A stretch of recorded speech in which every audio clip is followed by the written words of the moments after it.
Hoy en Neuroscopia vamos a hablar de música, de arte, de la vida y por supuesto de fútbol. Bienvenidos.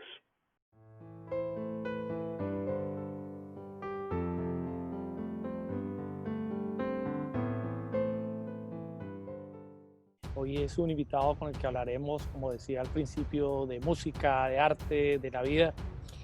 Bienvenido, Carlos Agarra. Muchas gracias, Mauricio, muchas gracias. Encantado de estar aquí, muy contento, de verdad. Carlos, yo recuerdo que hace como 38 años estabas arrancando una prometedora carrera de comunicación social. ¿Qué pasó ahí? O sea, que las vueltas que dio la vida, ¿a dónde te llevó? Mauro, increíble. Es increíble. Lo primero que me preguntas es eso, porque lo primero que tengo que decir yo, claro, yo estudié unos semestres de comunicación en los que fuimos compañeros y tuve grandísimos compañeros, conservo muchos amigos de esa época. Pero digamos que en ese momento, cuando yo estaba en la mitad de la carrera, apareció una escuela de música que era la Escuela Superior de Música de Tunja, dirigida por el maestro Jorge Zorro. Y el maestro Jorge Zorro él estudió en la Tchaikovsky en Moscú, y él trajo digamos, un sistema de educación musical que fue el sistema no solamente de educación musical, sino en muchas otras áreas y en muchas otras artes, que quedó después de la revolución bolchevique, y ellos necesitaban culturizar masas a la mayor velocidad posible. Entre esos proyectos apareció un proyecto con música, y el maestro lo trajo aquí. Lo que la gente se mataba haciendo 10 años, se supone, yo no lo terminé honestamente, pero estuve unos buenos años ahí. Y era una Él cosa creó mucho más la rápida. escuela de la Juan N. Corpas de música, ¿cierto? No. Eso Ajá. fue mucho después. Eso es la Escuela Superior de Música de Tunja. Ajá. Estamos hablando del año 84, 85 hasta como el 90, que esa escuela desapareció desgraciadamente por la falta de apoyo. Pero el apoyo estatal, pues, porque era realmente un proyecto que requería de soporte estatal. Pero el maestro trajo esa escuela, y fue cuando yo me fui para Tunja, oyendo cantos de sirena.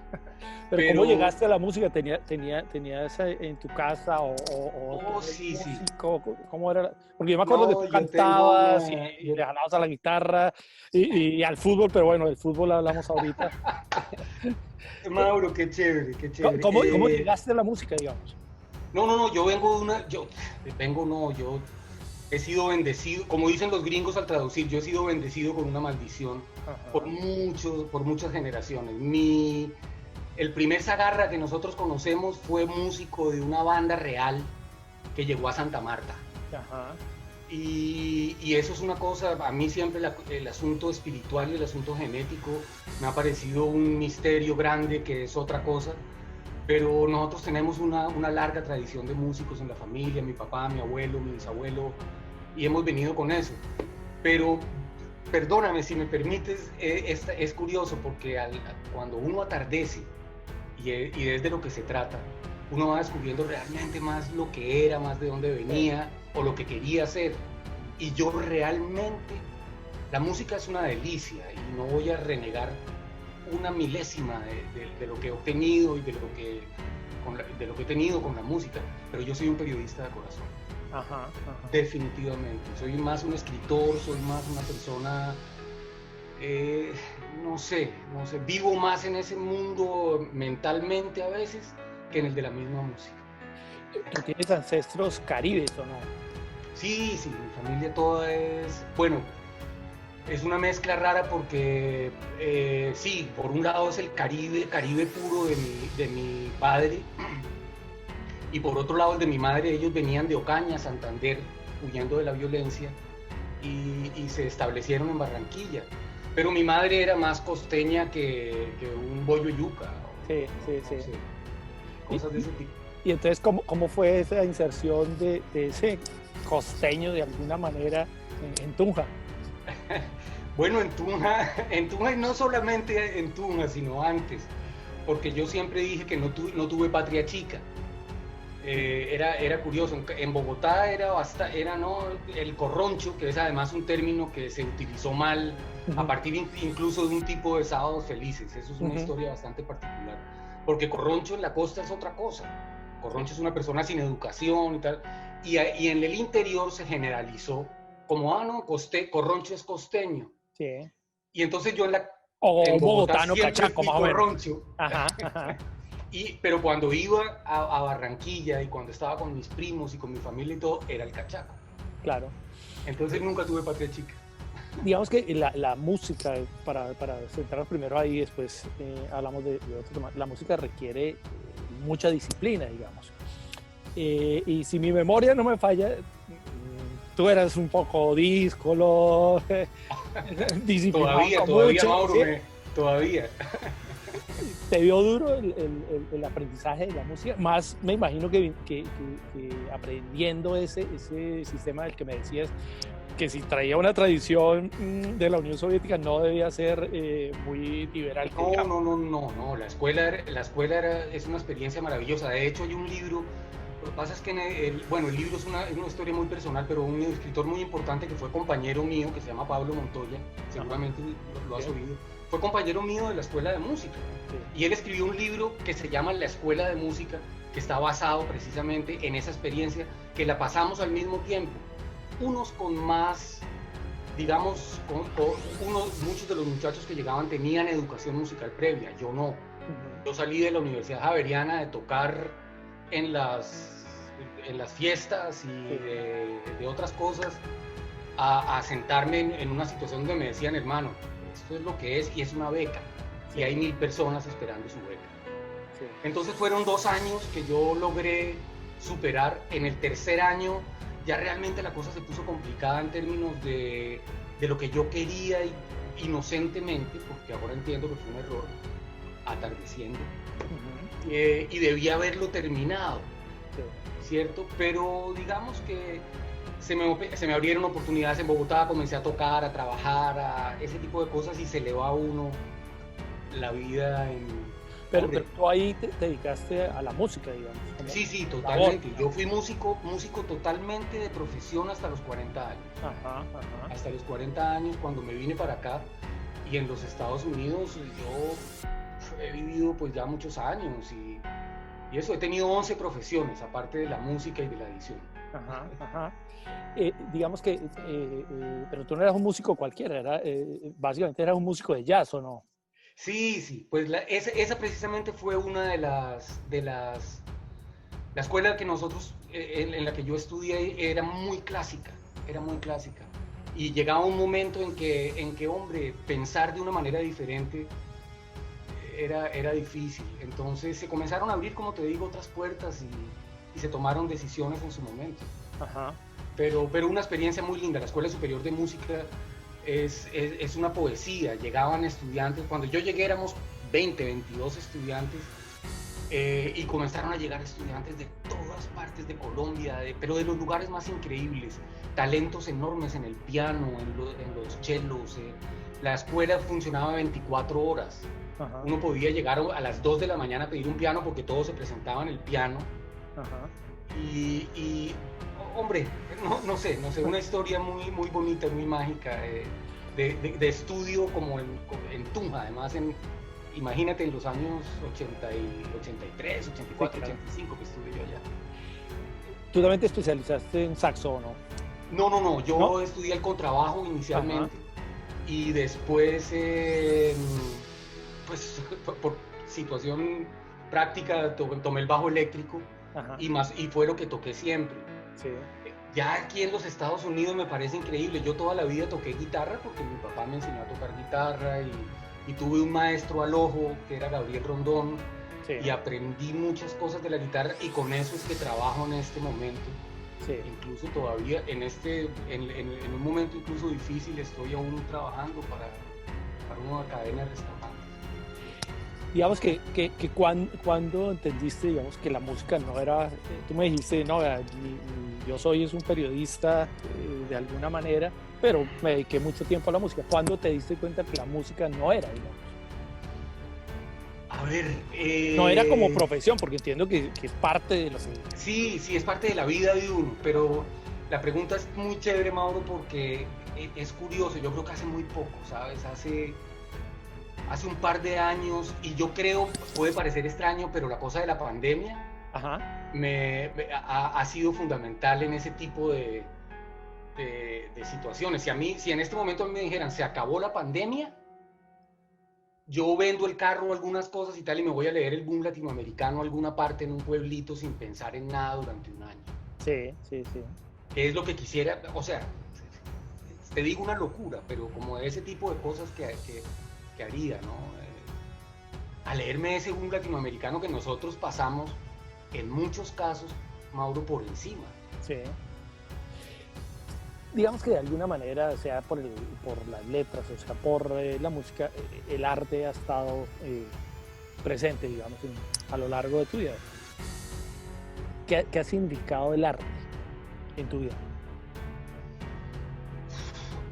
Ay, Mauro, es una posición incluso política. Uh-huh. En el momento en que estamos atravesando en Colombia, de hecho a mí me emociona, fíjate, y te lo digo de todo corazón, yo creo que si en Colombia ciertas circunstancias se dieran, yo no quiero en este contexto ni mucho menos ser político, pero si se dieran algunas circunstancias me gustaría atravesar ese proceso a la edad que tengo allá. Ajá.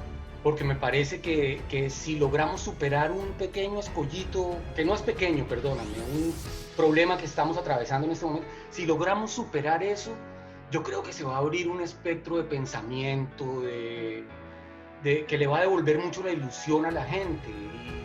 Y me parece que pues la experiencia de unas personas que nos hemos ido y que tenemos otro bagaje y tal, hombre, uno puede levantar la mano y decir, perdón, yo creo esto, yo compongo esto, escúchenme. Ajá. Entonces, pues sueña uno con esas cosas, ¿no? En Colombia hay como una discusión, digamos, de la militancia política del artista. Tuvimos, ¿sabes? Por la misma situación que vivimos, hay artistas que, si bien hacen parte como del establecimiento y del vodevil y del divismo que llamo yo, hay otros que han dicho, oiga, no, hay formas de ver la vida de una manera diferente. Y un poco en la línea de Marta Gómez o César López, entonces que para la guerra nada. Entonces, ¿cómo ves la militancia política del artista en general? Pues precisamente eso es lo que me emociona, Mauricio, porque nosotros crecimos, y volvemos al cuento, nosotros crecimos en una generación de los años 80, entre los 80 y los 90, cuando Latinoamérica era muy diferente y nosotros estábamos totalmente ajenos a lo que nos sucedía. Sí. O sea, nuestra información era muy básica, digamos que la formación real políticamente de las personas dependía mucho de su inteligencia y no del establecimiento. Entonces es muy bonito ver que en Colombia en este momento aparecen esas figuras porque es doloroso pensar que en Argentina, en Chile, en Brasil, es que si nosotros miramos Brasil, Milton Nascimento, Chico Buarque, esos tipos eran una fuerza política de pensamiento y vivían en el régimen. Sí. Y no les podía, a Charly García, a Fito Páez, sí. A estos 3 o 4 chilenos también, que bueno, algunos los mataron. Sí, a Víctor Jara y a Quilapayún, digamos, un poco como en esa línea, ¿no? O sea, como la tradición latinoamericana del artista participando en política. Exacto, y eso solo se ha visto en nuestro caso recientemente. Sí. Porque nuestros artistas han dependido para su difusión de los canales y de la hegemonía de los medios. Sí. Entonces tú jamás tú puedes escuchar, perdón, seguramente alguien me caerá encima y dirá, tú puedes ver a Shakira haciendo escuelas o no sé qué cosa, pero nunca la vas a ver diciendo algo. Sí. Tú puedes ver lo mismo, o los mismos devaneos y los mismos problemas que tienen algunos artistas importantes de nosotros para comprometerse en un lado o en el otro, porque eso representa unas cosas. Y sin embargo vamos viendo, y es a donde voy, que aparecen muchachos, gente nueva. A mí esta niña que me parece una bendición de Dios, Adriana Lucía. Adriana Lucía. Ajá. Adriana Lucía es mi heroína, porque es además la primera vez que yo veo de una manera natural que esa persona está. Es que eso no es porque a ella le dijeron o porque... Sí. No, esa es su forma de ver la vida. Y mientras el artista no vea la vida de esa manera, no se va a comprometer con lo que pasa. Sí. Y depende de otras cosas. Pero ¿cómo comprometer al artista un poco con la vida? Yo personalmente esta semana he estado muy, muy golpeado viendo además las cosas desde lejos y con la comodidad de estar acá sentado, digamos, viendo cómo matan 24 muchachos y no pasa nada.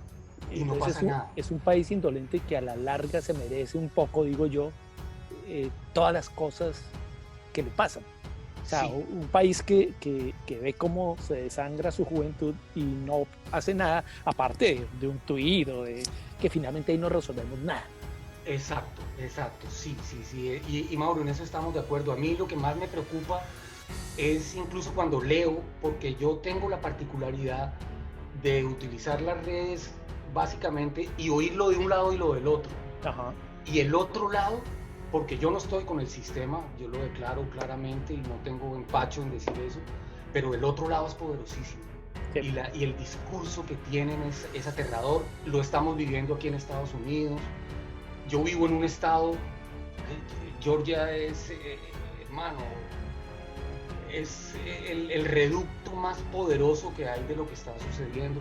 Entonces, pero bueno, el artista,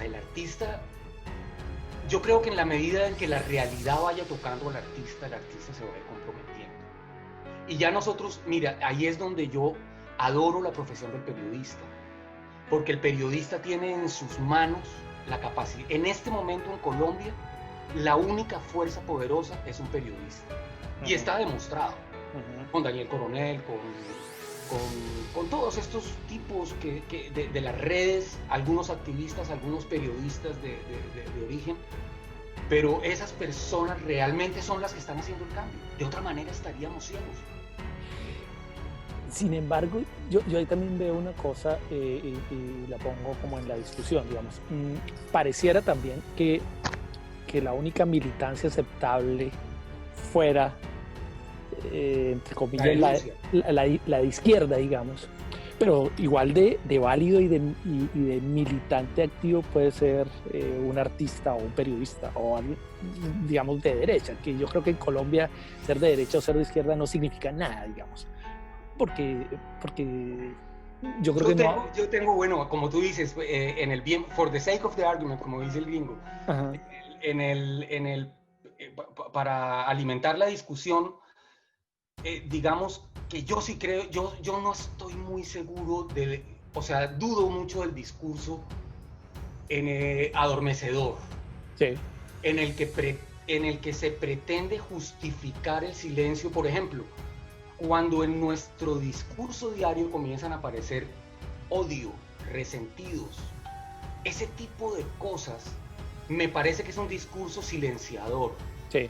Porque o sea, lo que no está bien no se puede callar. Sí, y a mí me parece que tratar de establecer un punto medio o entibiarse, como dicen en Colombia, es entrar en un punto de negación. Sí. Y la negación es lo que nos ha convertido en lo que es. A ver, volvemos al cuento. Yo creo que el artista, en la medida en que niega menos su entorno y lo critica más, por eso es capaz de cuestionarlo, de cantarlo, de pintarlo, de definirlo, lo que sea. Sí. Pero si el discurso hegemónico hace que la gente entienda lo que tú dices, por ejemplo, si yo hablo, es que ser de izquierda significa ser agresivo, significa beligerancia, y no. Yo siempre quisiera plantear eso.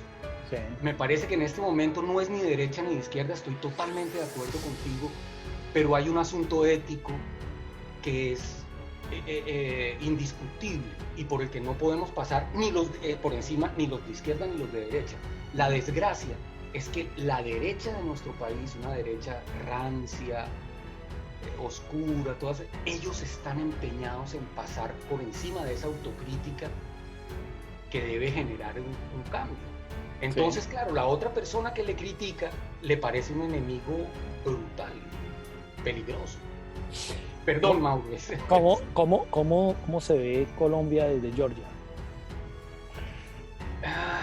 Pues como te digo, con mucha esperanza en términos de que, pues en función de que algo suceda y de que,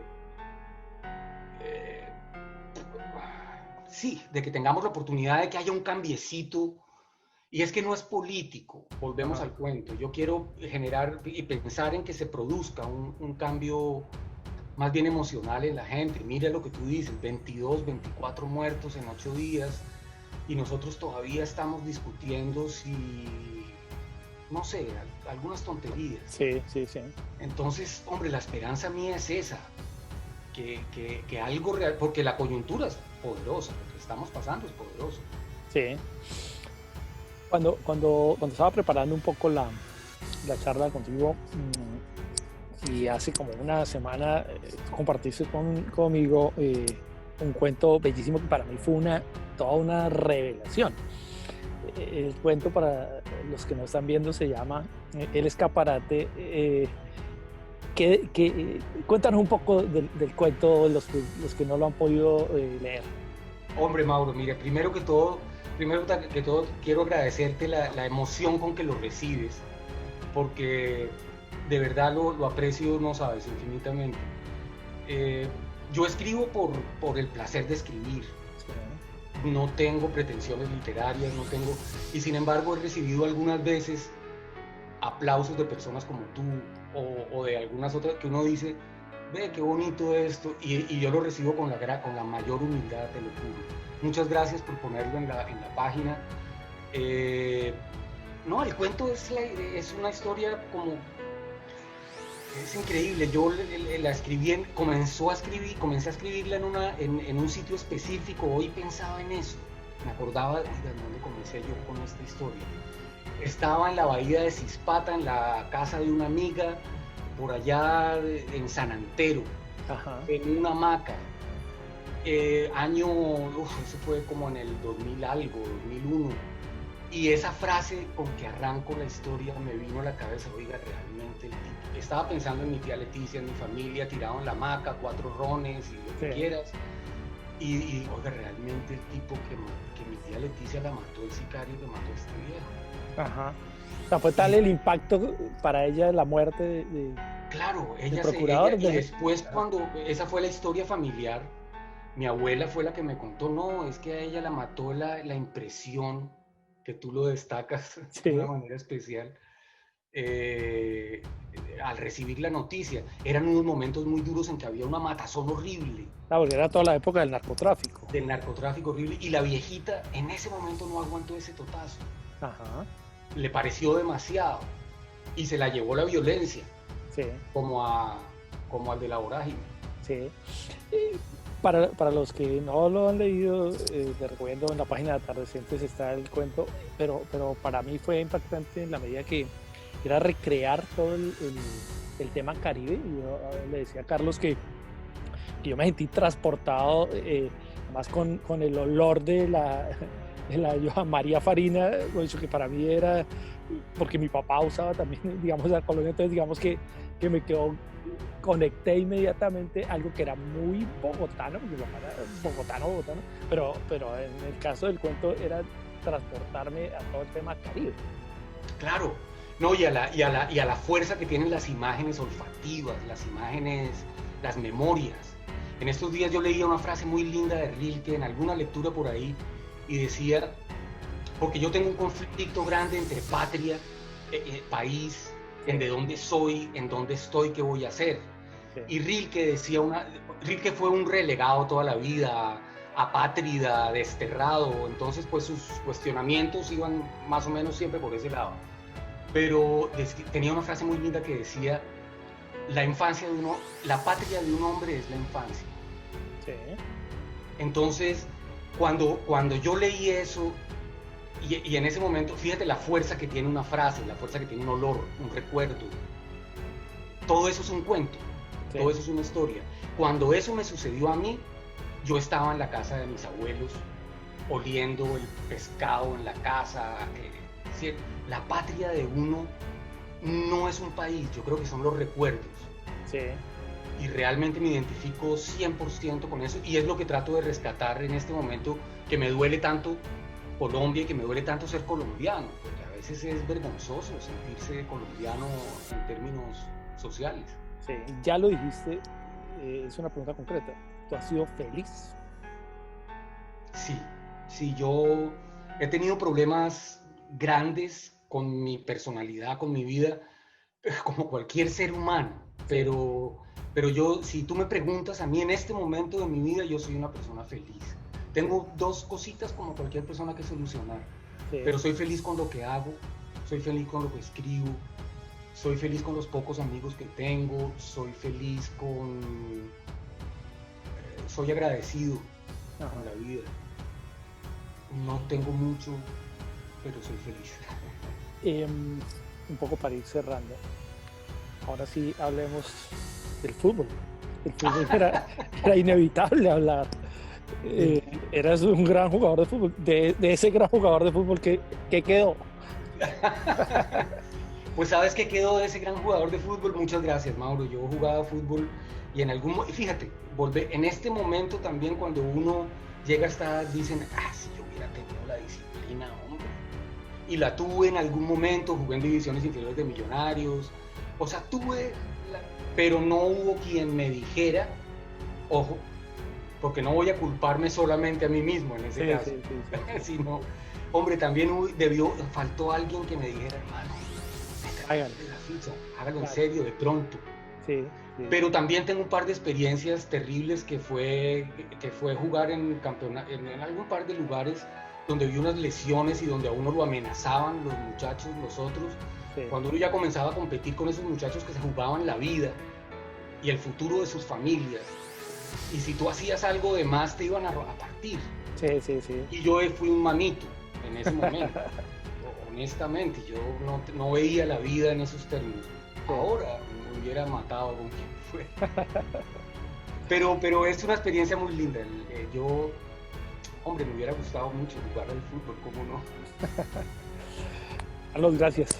Fue muy placentero hablar contigo, hablar de todo, hablar un poco también de la esperanza en un país diferente, construido a partir de la cultura y del arte. Y creo que por ahí podría ser el camino. La verdad es que habría que sumar muchas voces para poder... Muchas voces y muchas conciencias. Ajá. Muchas conciencias. Yo creo que hay un trabajo educativo larguísimo para hacer para desmilitarizar la mente del colombiano. Sí. Para sacar la guerra de la cabeza de la gente.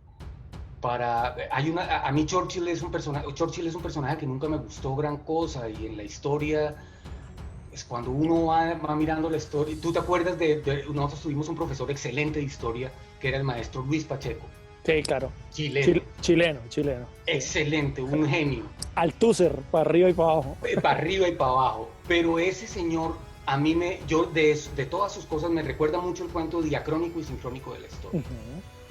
¿Dónde vamos a mirar? ¿Lo que está ocurriendo en un momento específico o el transcurso total del elemento, pues, de los periodos? Sí.